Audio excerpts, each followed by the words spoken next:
Boa noite, Paulo. Boa noite, Eugênio, boa noite, Sara Góes. Como é que estamos todos aí? Tudo bem. Indo para frente aí, né? Para trás que não dá, tem que ser fugir para frente.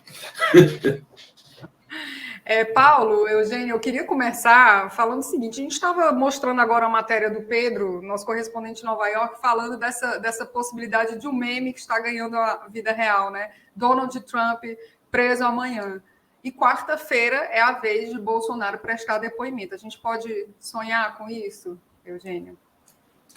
Olha, no momento, pelo menos pela nossa legislação, não me parece que tem cabimento nenhum tipo de medida coercitiva de liberdade individual contra Bolsonaro.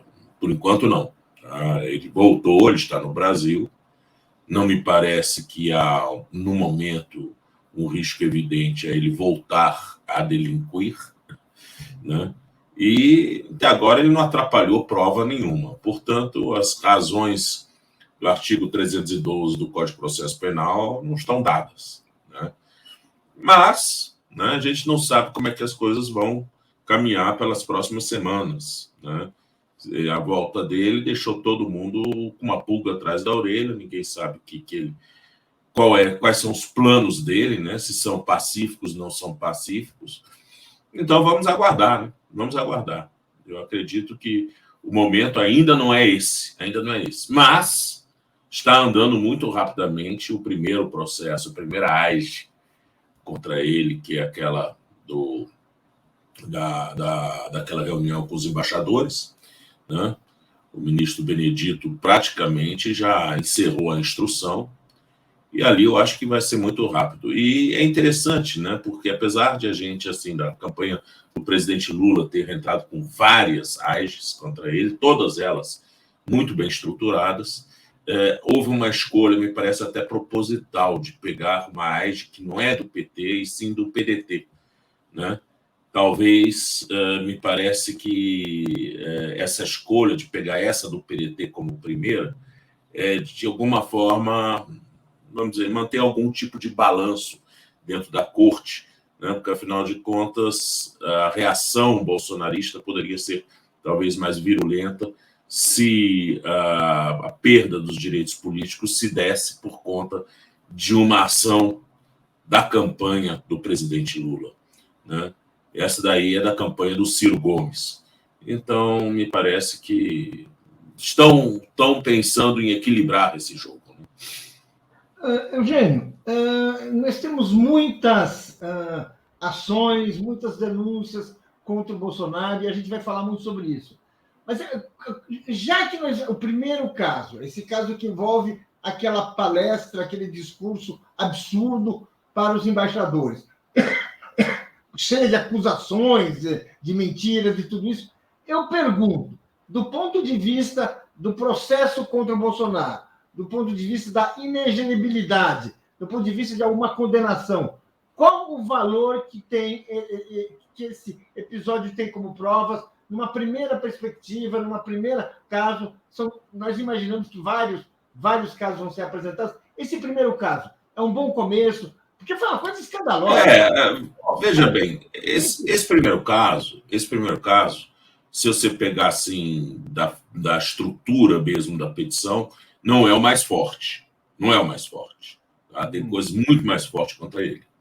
Mas é o suficiente, porque aqui você tem claramente um abuso de poder político, né? Fazendo uma campanha claramente contra o TSE para, vamos dizer, para realmente, primeiro, juntar aquela matilha dele em torno dele, e segundo, atacar o sistema eleitoral, né? Então, ali tem realmente material suficiente. Agora, note bem, isso daqui é matéria eleitoral, ou seja, isso gera a inelegibilidade dele. Isso não é criminal, né? Isso ainda não é criminal. Agora, às vezes uma prova pode interferir na outra, porque, sem dúvida nenhuma, o 8 de janeiro ele não caiu do céu como um raio em céu límpido, né? É claro que tinha coisa por trás, e aí você pode pegar um fio condutor, né, que vai desde aquela da pré-campanha, né? Inclusive com esse tipo de reunião que ele fez com os embaixadores, né? Em todo o discurso dele na campanha, a regimentação de redes sociais em torno dele com discurso de ódio, né? E com fake news, tudo isso parece se coloca num quadro geral, né? Que acaba redundando no dia 8 de janeiro. Né? Então, deixa eu te interromper um pouquinho. Essa questão, vamos passar logo, mas eu queria resolver essa palestra, essa conferência com os embaixadores. A inelegibilidade significa que ele será, caso seja julgado, caso seja condenado, aquilo que a gente imagina que vai acontecer, significa que ele perde o direito de disputar eleições, é isso? Por 8 anos. E desse ponto de vista, que já é um efeito saudável para a democracia brasileira, ficar 8 anos com o Bolsonaro de fora. Isso é realista imaginar que isso pode acontecer? Sim, é muito realista. É muito realista. Tá? É bastante sólido. Tá? Não, é como eu disse para você, não é o melhor caso, mas já é um caso suficiente. Você imagina os outros que vêm por aí. Então vamos falar dos outros também. Explica um pouquinho. Os outros. E vamos falar dos outros. A gente tem um tempo aí. Fala um pouco. Explica, porque tirar o Bolsonaro por 8 anos. Eugênio, a gente acha que a gente perdeu. É muito bom. Aí vamos ver o resto, né? Vamos ver o resto. Mas assim, é mesmo sólido isso? Tem consistência? Tem. Na verdade, você tem 3 grandes núcleos de ações. Um são os ataques à justiça eleitoral. Tá? O outro são as benesses que foram dadas para os seus eleitores, como Auxílio Brasil diferenciado e coisas do gênero, tá? E o outro, né? E o outro é a parte de divulgação, difusão de fake news através do ecossistema bolsonarista no mundo virtual, tá? Então, são os 3 núcleos, tá? Esse primeiro, ele pertence ao núcleo ataques à justiça eleitoral. Mas tem coisas muito mais graves do que esse. Tá? O uso dos militares, por exemplo, para colocar em dúvida a segurança das urnas. Né? Tudo isso daí, eu acho que, vamos dizer, tem coisas muito sólidas. Isso vai ser Está tudo documentado. Tudo documentado. Então, quer dizer, é que, na verdade, vamos dizer, se ele já levar a inelegibilidade no primeiro, os outros, vamos dizer, você não pode acumular 3, 4 inelegibilidades para torná-lo 30 anos inelegível. Isso não é que nem pena. 8 anos é o máximo. Já não tem jeito, porque isso aqui não é pena de matéria penal que se acumula. Mas as outras ações têm também corréus. Entre os corréus estão, né? Carla Zambelli, Nicolas, Eduardo Bolsonaro, e também a Bia Kicis. E também o próprio vice-presidente dele, o Mourão, que também se meteu a colocar em dúvida não só a justiça eleitoral, como justificando as medidas extraordinárias, ele também está junto. Né? Então, é muita gente que cai na inelegibilidade e perde mandato. Tá? Então, vamos aguardar. Tem chão pela frente. Alguns dizem, mas tem um perigo do Lewandowski sair, reentrar o Cássio. Olha, eu não acho que isso chega a ser um perigo nesse momento, não, até porque, vamos dizer, existe uma sólida maioria dentro do TSE, tá? Em torno do presidente. É muito difícil isso aqui se reverter. Tá? Mesmo com o ministro Cássio, não acredito que isso se reverta, não, porque as provas são extremamente sólidas. Agora, lembre-se que os 8 anos começam a contar com trânsito em julgado, disse o Supremo Tribunal Federal. Ou seja, se eles forem recorrer dessa decisão para o Supremo Tribunal Federal, né, e esse recurso durar uns 6 meses, né, essa inelegibilidade começa daqui a 6 meses, ou seja, é mais tempo ainda que eles vão ficar inelegíveis, né? Então, isso não é tão ruim assim. E os outros casos, dá o quê? Assim? Que outras penas a gente pode ter, já que não pode acumular? O que a gente está imaginando? Até pode ter multa, pode ter pena de multa. Multa? Porque isso é matéria eleitoral, isso não é matéria criminal. Agora, isso não impede, claro, que o TSE encaminhe suas decisões para o foro criminal, tá? Para verificar vamos dizer, o impacto em matéria penal de todas essas decisões. Tá? Mas aí é um outro julgamento. Você acha que isso é provável, é possível? Como é que a gente pode imaginar? Porque o que a gente pode esperar? Estou vendo que a gente pode esperar os 8 anos inelegíveis. Os outros são... os 8 anos inelegíveis, a inelegibilidade de vários outros, né? Vários outros. Tá. De vários outros do seu círculo, inclusive a própria Damares também. Tá? Vários que estão no seu círculo também cairiam nessa rede, né? Multas astronômicas, né? Inclusive quer dizer, principalmente para ele, mas eventualmente isso pode recair também no partido do Bolsonaro, principalmente pelas coisas que aconteceram antes do registro da candidatura. Então, temos aí um largo espectro de consequências. Tá? Eu só posso dizer uma coisa, isso não vai sair barato para ele. Não vai sair barato. Não, e nunca houve na história do Brasil, por mais que a gente diga, eu que esperava mais, eu queria mais, por mais que seja justo dizer, olha, isso é só... Nunca houve na história do Brasil um julgamento nesse padrão contra o presidente da República. Se sair essa condenação, é um marco de verdade. Claro, e a gente, cada coisa no seu devido lugar. Tá? A questão ainda tem muito chão ainda pela frente na questão do 8 de janeiro. Né? Então, ali ainda as investigações estão em curso ainda. Né? E me parece, sim, que há uma tendência a se chegar ao Bolsonaro ali. No 8 de janeiro? Sim. E 8 de janeiro... Agora, uma pergunta que eu acho importante. Como 8 de janeiro é assim, aquele marco de um golpe de Estado, né? Uma tentativa clara de um golpe de Estado, vai ser... Se algum oficial for condenado, será a primeira vez na história que nós teremos um oficial condenado por participar de um golpe de Estado, o que pode ser extremamente instrutivo para as próximas turmas de oficiais que vão entrar, vendo que de vez em quando essa aventura pode dar errado, né? Eu digo uma coisa, né? Principalmente o que hoje a gente vê dentro das Forças Armadas é um oficialato mais velho, o pessoal mais velho, aí já beirando a saída para a reserva, ou outros já na reserva. Esses são, me parece, os principais instigadores da bagunça, curiosamente. Né? E me parece que são os herdeiros da ditadura. Né?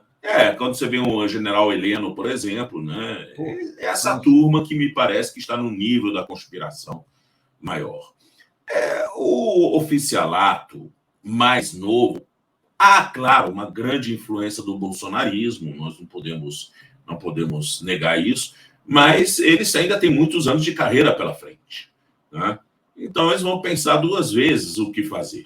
Né? Porque eles têm... Os outros não, os outros já estão na beira da reserva, já passaram, né, o Cabo da Boa Esperança.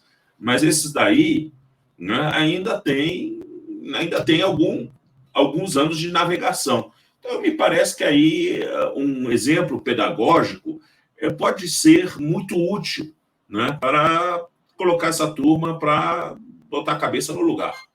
Né? Eu acho que isso é muito importante e há tudo para isso. Há tudo. Porque a verdade é o seguinte, claro, o Supremo Tribunal Federal ele tem uma competência criminal muito restrita em matéria, vamos dizer, na hora de instaurar a ação penal. Né?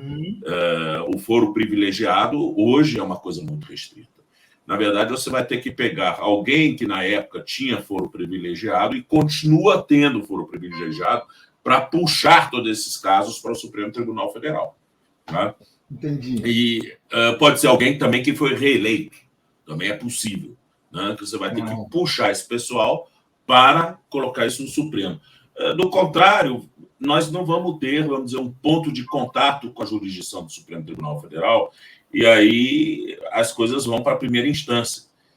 depois de encerrada a investigação pelo Supremo Tribunal Federal. E aí a gente meio que perde um pouco o controle e vamos dizer, a previsibilidade, né, do que pode acontecer, porque serão, vamos dizer, vários juízes julgando isso. Eu estou principalmente preocupado com as ações, com essas 700 e tantas denúncias do Carlos Frederico Santos, que é o braço direito hoje do Aras em matéria criminal, que foram denúncias de copia e cola, sabe? E denúncias de copia e cola são muito perigosas, porque não individualizam a conduta de cada um dos 700. Né? Então, a chance dessas denúncias sequer serem recebidas na primeira instância, ou sequer serem ratificadas por um membro do Ministério Público na primeira instância, porque não trazem elementos suficientes para a individualização de cada conduta e, com isso, responsabilização de cada um, é muito grande. Tá? E isso sim pode gerar alguma frustração. Né?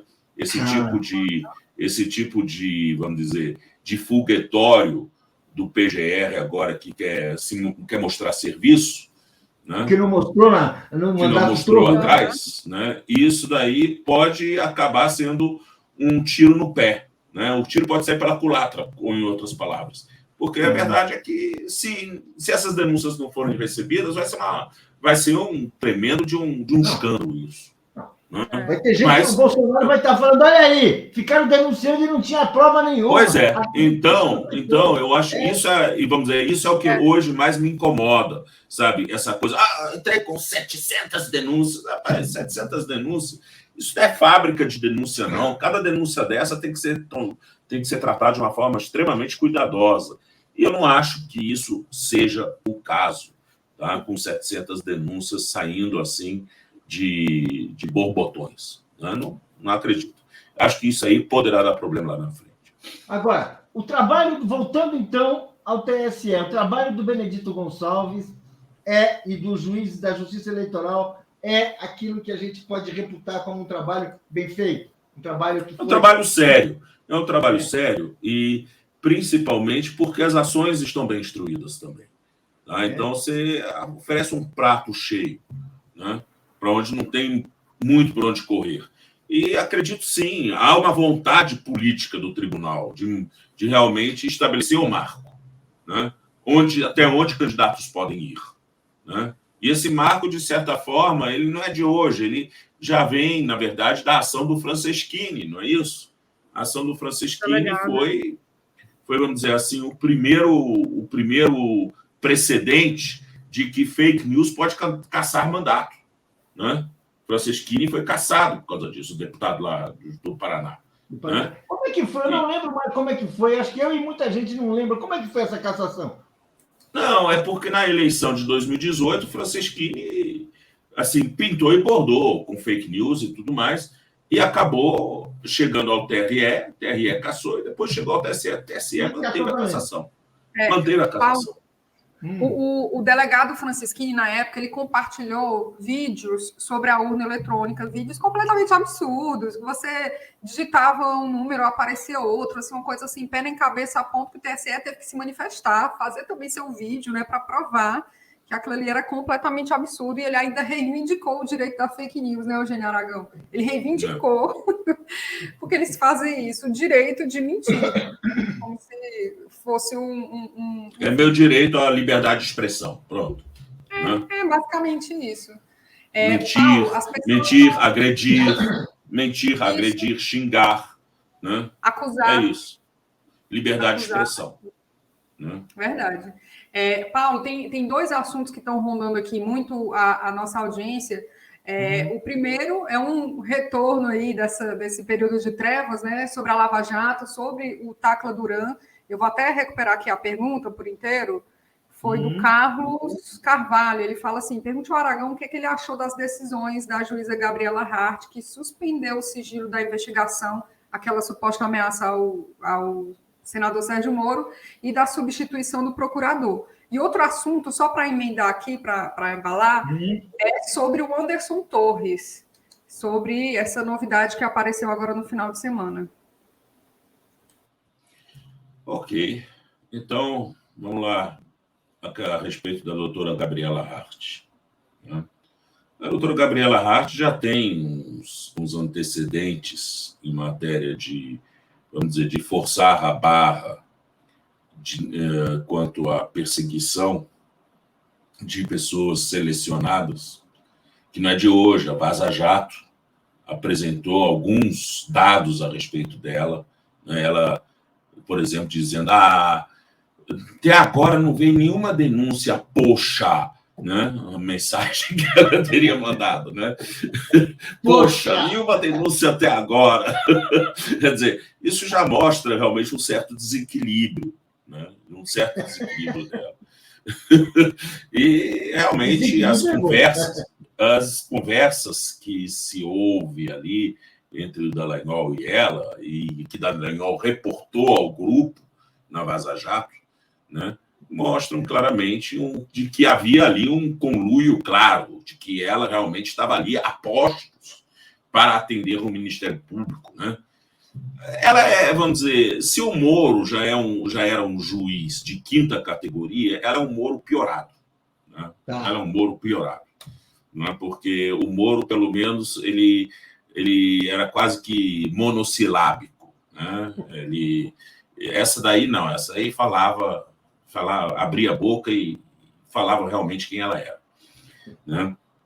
Mas não é só isso. O fato que é mais estranho é o seguinte: esse caso, suposto caso do PCC, ou seja, de que o PCC estaria aqui querendo atacar autoridades, não é novo. Esse caso surgiu em 2021. Em 2021. Tá?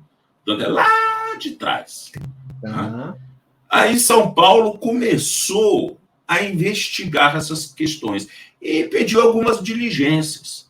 As diligências foram parar na mão da Polícia Federal do Paraná. E a Polícia Federal do Paraná, em vez de reportar de volta para São Paulo, passou para a Justiça Federal do Paraná. Parece que o jogo, assim, jogo combinado.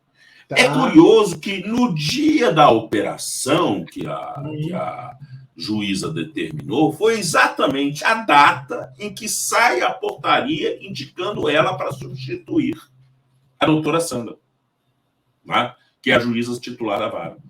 E que ela não estava na linha sucessória da Sandra. Né? Quem estava na linha sucessória era o doutor Paulo César, não era ela. Então, ela pelo Tribunal Regional Federal, é colocada lá na substituição de outro juiz de outra juíza, sendo que ela não seria natural substituta. Nossa. Né? Então, isso já é muito esquisito, muito esquisito. Né? E aí, não bastasse isso, né? O Ministério Público chegou, o doutor José Soares, chegou lá e disse: olha, o senhor não tem competência. E os atos são todos nulos. Devolva isso para São Paulo e o que tiver aqui de novo, arquiva, porque a senhora não tinha nem competência para fazer isso. E o que ela faz? Não, eu não vou arquivar. Não é assim que se comporta a justiça. Artigo 28 do Código de Processo Penal. A doutora Gabriela deveria, então, remeter esses autos para a segunda Câmara ou quinta Câmara, conforme a competência aí, em Brasília, da Procuradoria-Geral da República, que reexaminaria o pedido de arquivamento do colega e o pedido de deslocamento da competência para São Paulo. E aí, a decisão da Câmara de Coordenação é que seria definitiva. Aí a Gabriela Hart não poderia fazer mais nada. Mas não, ela não encaminhou para a Câmara. Ela simplesmente disse: não, eu vou manter a competência. E aí, enquanto isso, no Ministério Público sai o procurador e entra outro. Né? É muito estranho. Esse jogo está sendo jogado como uma grande pelada. Como uma grande pelada. Sem regra, sem nada. Né? Bola para frente, bola pro mato. Mas parece assim, acabou o campeonato, está todo mundo querendo tirar. Bola pro mato, que o jogo é de campeonato. Né? Todo mundo está jogando bola pro mato. Né? Isso é a coisa mais esquisita do mundo. Isso é a coisa mais esquisita do mundo, sabe? Não é uma coisa normal. E aí, claro, houve aí, no caso, um pedido, né, que acabou gerando o outro processo aí foi do doutor Rápio, né, da 13ª Vara, em relação ao doutor Taca Duran, ao advogado, e esse processo, né, acabou sendo, quando o Moro entrou na jogada, né, dizendo que o Apio seria suspeito, a título de quê? Primeiro que o Moro não é parte no processo. A título de que o Moro argui a suspeição? Quem deveria arguir a suspeição seria alguém que fosse investigado. O Moro não é investigado. O Moro ali, nada, absolutamente nada. O que se trata ali é do Tacla Duran. Tacla Duran e o Ministério Público. Nem o Ministério Público, nem o Tacla Duran pediram a suspeição do juiz. O que o Moro, que é aqui um terceiro, vem lá no meio do processo? Olha, o senhor é suspeito. Suspeito de quê? De quê? De quê? Aí, bom, tá bom. O que diz o que faz os juízes? Bom, o senador disse que eu sou suspeito, significa que ele está dizendo que ele é parte. Bom, deixa o Supremo Federal decidir se a competência é minha mesmo ou se é do Supremo Tribunal Federal. E mandou a bola para cima. Né? E caiu na mão do ministro Lewandowski. Né? E agora o Moro está lá desesperado, querendo tirar aquilo da mão do Lewandowski. O outro também, o Deltan Dallagnol, estão ali pulando. É minha bola, a bola é minha. Né? Estão querendo deixar a bola com o Lewandowski. Né? E essa maluquice toda. A gente já viu uma coisa idêntica a isso na época daquele habeas corpus, né, que foi impetrado pelo Paulo Pimenta e pelo Vadir Damus para soltar o Lula. Né? Como houve ali um barata voa ali que valeu tudo. O Moro saiu de férias, ligou para o presidente do tribunal, ligou para a polícia para não obedecer a ordem do desembargador. Né? Aí o tribunal chegou e disse que não, quem era competente, isso em pleno feriado, quem era competente era o Gebran, que ia cuidar do assunto. Não, aí a Laurita lá no STJ também começou a xingar também, disse não, que isso aqui teria que se passar pelo STJ. Uma bagunça, mas uma bagunça, que não é coisa de todo dia. Quer dizer, quando eles veem que, vamos dizer, eles estão perdendo o chão, eles ficam loucos. Eles ficam completamente loucos. Aí é um vale-tudo que não tem direito processual que aguente. Não tem direito processual que aguente. É a situação atual. Está uma bagunça, uma baderna generalizada. Eles não sabem jogar pela regra do jogo. Eles não sabem. Eles querem fazer a regra do jogo. Sempre foi assim. Paulo, Eugênio, acabou nosso tempo, viu? Ó, Joaquim já está aqui. Mas então, já que é o Joaquim, que é um grande amigo de todos nós admiramos o Joaquim. Eu queria, assim, essa conversa é muito boa. Eu queria que você falasse disso. O que nós estamos assistindo, porque isso é um quadro bom do que virou o judiciário. O judiciário perdeu o chão. As regras não estão valendo e virou uma guerra. Assim, tem gente. Assim, virou briga de rua. Virou um vale tudo. Eles ficaram desesperados porque eles viram que realmente, em primeiro lugar, a Gabriela Hart, que já virou cliente da Corregedoria Geral do CNJ uma vez, por causa do Copa e Cola, né, poderá voltar a ser cliente da Corregedoria Nacional por conta dessa maluquice toda. Né? Vê que aquilo lá não tem nenhum cabimento. Né? E, por outro lado, eles estão vendo também que quem vai decidir não está sujeito a pressões. Porque o que o Moro queria, na verdade, é que o TRF4, né, declarasse ao doutor Apio suspeito, né, e transferisse esse caso para uma outra juíza, e poderia ser a própria Gabriela Hart, porque a Gabriela Hart é juíza substituta na 13ª Vara. Né? No fundo, eles estão querendo escolher o magistrado para eles. Como sempre. Ok, Paulo? Ok, olha que o próximo vai durar 1 hora, tá? E a gente vai assim. Muito bem. Tá bom, mas, gente, estou à disposição de vocês. Da próxima, estamos aí. E um forte abraço também para o. Estamos num bom momento. Então, e um forte abraço também para o Joaquim de Carvalho, que vai assumir aqui. Todos. Tá bom? Tchau, Sara. Tchau, Paulo. Tchau, Paulo. Muito obrigada. Boa noite, Joaquim. Bem-vindo.